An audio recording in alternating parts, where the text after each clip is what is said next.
In the last lecture, we talked about how rap developed in the Bronx and New York, and how it was originally a kind of a live thing, something you had to be there to sort of hear how it happened. And then we had a series of records in the late 70s, early 1980s that proved that rap could actually translate into actual records itself, which was something nobody really expected because they really thought it was not that kind of a thing, but it turns out that it was. But so far, rap has been kind of, as a record, as recordings, there were hits, but they were kind of novelty hits in a certain kind of way, and nobody had really taken this idea of rap music and really turned it into a serious kind of commercial concern. Obviously, the opportunity was there, but who was going to step up and do that? And what you've really got to do, as Berry Gordy would say, what you really got to do if you want to make some money in the music business is you got to cross over to white audiences.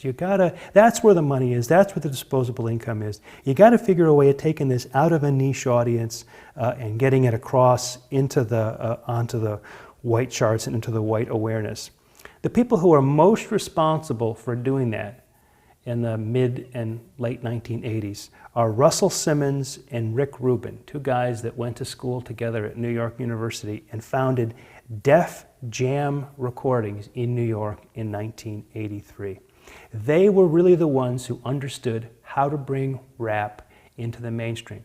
And one of the most important ways that they did it was by bringing rap increasingly towards mainstream rock. We'll talk about how that story works now.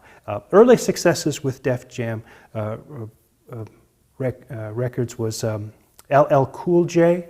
And we'll talk about Run DMC in a minute, and they had success maybe a little bit earlier than LL Cool J, but let's talk about LL Cool J now. In 1986, his album Radio was a number 46 pop record, number 6 on the R&B charts, with the song I Can't Live Without My Radio, having been released a little bit earlier than that, was a number 15 R&B hit, but was featured in the movie Crush Groove, which gave it a lot more sort of exposure.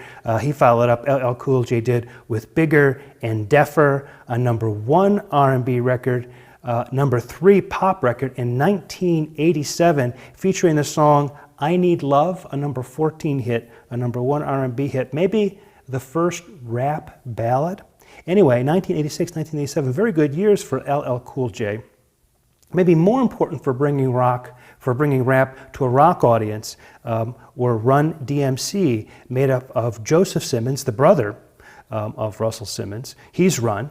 Darryl McDaniels is DMC, and then DJ Jason Mizell is Jam Master Jay. They are Run DMC with Jam Master Jay. And in 1984, they released the self-titled album Run DMC, number 14 on the black charts, number 53 on the pop charts, but the track Rock Box is a number 2 R&B hit, but gets a lot of MTV play. That what Simmons and Rubin understood was that they needed to do 2 things to get this to a rock audience. They needed to make a video so they could get this on MTV. And secondly, they really need to feature distorted rock guitar. Now look, they weren't the ones that came up with this idea.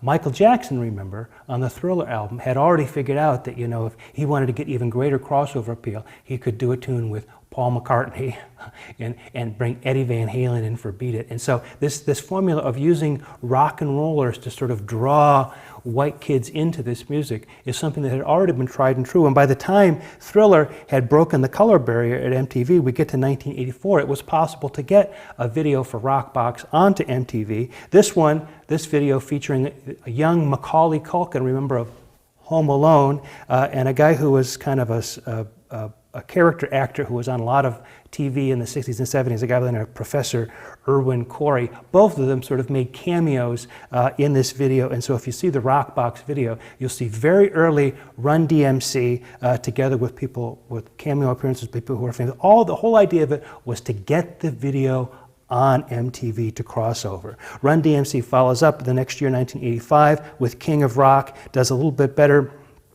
on the charts than their opening album, but then the big album, the big breakthrough for them was for 1986, an album called Raising Hell. Number 6 on the pop charts, number 1 on the R&B music charts, and what really made this record crossover was that they did a version of a tune that Aerosmith had had kind of a hit with back in the late 1970s, 1977 or so, called Walk This Way. And they liked the opening drum beat. I won't do it for you now, but if you listen to that tune, you'll hear there's an opening drum beat there. And so what the DJ would do is he would isolate that by 2 copies of the record, and he would keep playing that drum beat. And, you know, I think what Joseph Simmons said is that, you know, that guitar comes in, I'm mad at the DJ because I don't want to hear that guitar, I just want to rap over top of it. But Rick Rubin hears what they're doing, and he's saying, no, you should do a version of that tune, but you should do a rap version of it. Well, what are we going to do? They're already singing over top of it. Well, we'll bring in musicians to just play the tune again. We'll pay the mechanical licensing. We'll just bring some musicians in to play it, and then you just sort of rap over the top of it. Rick Rubin says, well, here's a better idea. Things, you know, Aerosmith is a little bit, you know, their career is a little bit on the wane right now. Why don't we bring them in?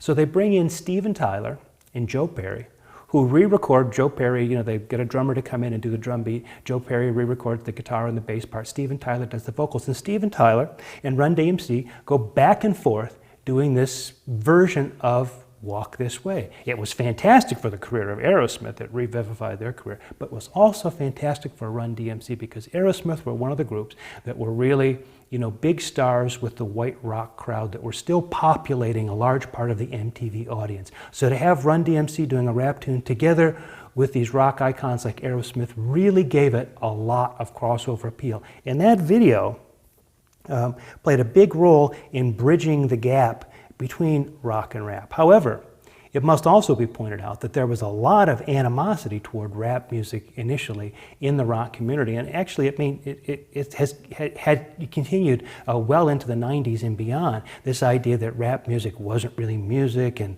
various kinds of sort of criticisms that people brought. And you can see in this video, the way it starts out is that Run DMC are in one practice room, and Aerosmith are in another rehearsal room, and there's a wall between them, and they can hear each other, and they poke the wall through, and they're sort of looking at each other. There's a lot of suspicion, a lot of anger between the two, and the anger between the two of them doing versions of the same tune kind of translates into the anger between rap culture and rock culture. But poking through the wall is the crossover, right? So eventually, as the video continues, they're both on stage together, they're all locking arms, everything's good. But the animosity between those two and the wall between those two bands really represents in many ways, you know, in a kind of metaphorical kind of way, the wall between the two styles that gets broken down with this piece. So it's very important, again, bringing rap to a mainstream rock audience, and all of this sort of happening on MTV in 1986 after people like Michael Jackson and Madonna had made MTV must-see TV in a certain kind of way. Well, following on Def Jam Records, we get the Beastie Boys. We're going to talk in a minute, in another video this week, about the hardcore punk music in the 80s. The Beastie Boys started out as a New York hardcore punk group, but turned to rap as it started to get more and more popular. The big album for them was the 1986 album Licensed to Ill, which was #1 on the pop charts, #2 on the R&B charts, the first rap album ever to hit #1. And of course, the big song from that album, You Gotta Fight for Your Right to Party, ! A #7 hit for them. The Beastie Boys were one of the first groups to really use digital sampling as opposed to the analog using of records. And so with digital sampling, of course, you can do the sampling in a much more precise manner and get much more reliable results much more easily than you can by actually using the record. Some people would say, in many ways, it doesn't require the same kind of skill that it might take to be a great DJ, but on the other hand, it offers a lot of possibilities that you just can't get by flipping needles and records and stuff on turntables and things. So anyway, the Beastie Boys, very important. Interestingly, a white group, and making its way into the rap scene, and of course that has all kinds of crossover possibilities and potentials, as we've seen a number of times as we've talked through the history of rock here, part 1 and part 2. Well, as rap starts to get bigger and bigger on MTV and in the business, there become more opportunities for a greater diversity of rap music. If you're going to have a business that holds a lot of different kinds of artists, those artists have got to have a a kind of a range of approaches. And so what you begin to see is a kind of a diversifying of approaches to rap music, and one of them is music that gets increasingly socially conscious. And we'll talk about that rap music from the late 80s in the next video.